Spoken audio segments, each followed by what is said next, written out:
It's time for Alamogordo Town News on Crazy Radio. I'm Anthony Lucero. When it comes to news on 95.1 FM, weather always comes first. A large ridge of high pressure will once again produce record high temperatures across much of the west toward the central Rockies and southern plains. Meanwhile, isolated severe thunderstorms with damaging wind gusts and marginally severe hail are possible across parts of the southeast, especially in Georgia and South Carolina. Closer to home, sunshine, maybe a few clouds here and there, but temperatures are going to remain in the 80s. We'll have another look at the weather following this news. An open house to visit a monument dedicated to mankind's biggest folly, the Trinity Site. That's where the atomic bomb was tested on July 16th of 1945. Anyway, the open house will take place on October 21st. That's tomorrow, and it's free with no reservations. The event starts at 8 and goes on until 2. There may be a wait. Following the recent film Oppenheimer in theaters, the Trinity Site has been at the forefront of New Mexico's visitors' minds, so now's a time for you to visit if you so desire. The next time the open house will take place is April 6th. The City of Alamogordo Code Enforcement Division is happy to announce new hours of operation, 7:30 a.m. till 12 noon, and then 1 p.m. to 6:30, that's Monday through Friday. The change of hours will allow code enforcement officers to be more accessible to the public to handle concerns, comments, and questions outside of regular business hours. If you have any questions, please call 575-439-4375. Beginning on Monday, Rock Canyon Construction will begin roadway work on the Riata Road Bridge. That's south of the Pecos Road project. This project's going to require a total road closure from approximately 6 miles north of the La Luz Gate Road, and the work zone will be approximately half a mile long. Detours will be set up to detour all traffic to U.S. Highway 70 from La Luz Gate Road to Radio Road. This project is expected to last through May 30th. Please use caution, and if you have any questions, call 575-415-3544. If you were unable to help on the Friday workday for the Dudley School project, City Commissioner Sharon McDonald says you're welcome to help tomorrow beginning at 7:30 a.m. The windows that go into the building, we're going to be cleaning those up. We're going to be doing some painting on the outside. And then, of course, any of the weeds, trees, anything that's grown up, we're going to try and take care of that also. The Dudley School was built in 1914 and is one of the oldest structures in Alamogordo. Again, the workday begins tomorrow morning at 7:30. The Republican Party of Otero County is having a candidate speed dating event at this month's meeting. We've got an exciting event where you can meet the candidates. Meet the candidates speed dating style. I don't know if y'all remember that game from way back. Anyway, we're doing it with the candidates. You'll get 5 minutes one-on-one table with the candidate to ask him any last-minute questions that you may have. This has always been a really great event. Everybody's always had a lot of fun with it in years past when we've done this. We're looking forward to doing it again. Vice Chair Josh Beasley speaking with Crazy Radio. That meeting's taking place next Thursday, October 26th at 6 p.m. See the Facebook page for details. Well, today is Friday. Let's check in with Kathy and get a cat chat from Kitty City. Hi, this is Kathy Denton with Kitty City NM, and welcome to this week's edition of Cat Chat. This week, Kitty City NM is featuring Apricot. Apricot is a pretty and petite 2-year-old kitty who has not been with us very long. She was surrendered to Kitty City last month by a member of the military because he was unable to provide a good enough home for Apricot. It is always a sad situation when we take in surrenders, but surrenders from the military families are especially hard because in most cases, the owners come in obviously distraught over having to surrender their kitty. But Apricot was brought to the right place, for we will do everything in our power to find her the perfect forever home. At first, Apricot took her separation from her owner very hard. She was withdrawn and kept to herself in her room. She stayed in the same spot on one particular cat tree. But Apricot must have sensed that we were the good guys, as we attempted to earn her trust. After 3 weeks, everything turned around for Apricot. At first, she was very selective to who she came up to. But soon, she was less and less picky, and now she wants everyone's attention. I think she realized she missed all of the kind human interactions. One volunteer in particular is Apricot's favorite human, and Apricot loves to sit on her lap in a flash and remains on her lap to enjoy pets and cuddles. Apricot is a gentle, short-haired Torby, which is a combination of a tabby and a tortoiseshell. Her colors are gray tabby with orange markings. She's a little bit on the small side for her age, but she is gorgeous. Apricot is spayed and is awaiting her microchip. Apricot is a sweetheart who is very worthy and deserving of a forever family. Come visit Apricot and all the lovely kitties at Kitty City NM at 56 Stanley Ranch Road, or visit our website at www.kittycitynm.com. Come see all of our wonderful cats and kittens, photos, and biographies on our website.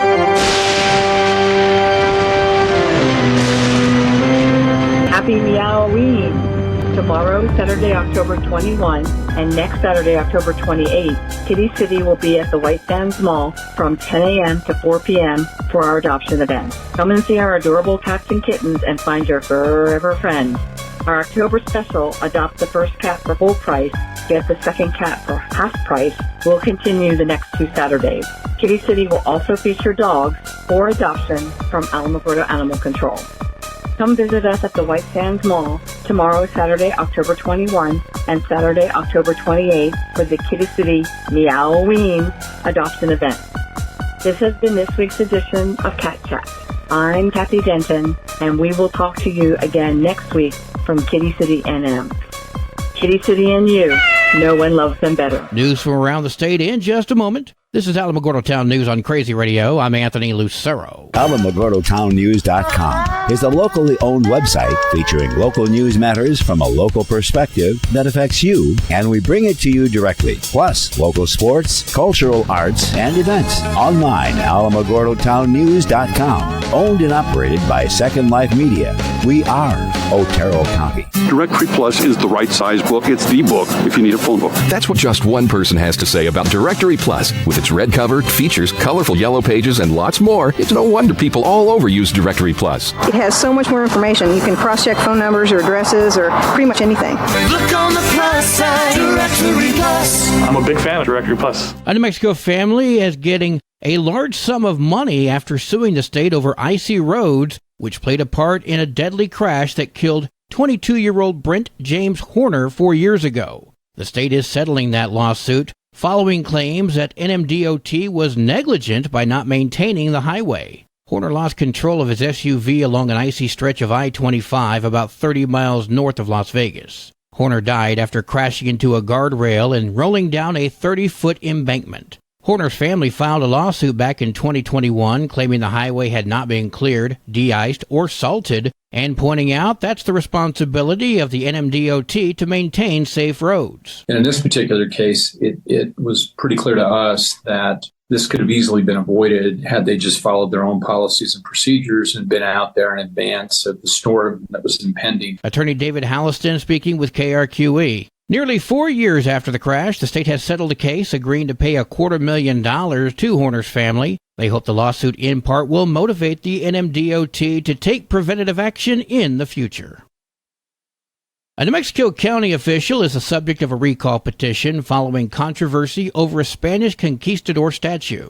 The Santa Fe New Mexican said a county resident filed a complaint last week to begin the recall process, alleging Rio Arriba County Commissioner Alex Naranjo committed malfeasance or misfeasance in office and or violation of the oath of office. Among the accusations that Naranjo is facing is that he violated the State Open Meetings Act by unilaterally deciding to place the statue of Juan de Oñate at the Rio Arriba County office complex. The petition is going to need just over 1,200 signatures to force a recall vote in a special election. As you will recall, chaos erupted and a single shot was fired at a September 28th outdoor gathering in Espanola over canceled plans to install that statue. De Oñate is both revered and reviled for his role in establishing early settlements along the upper Rio Grande beginning in 1598.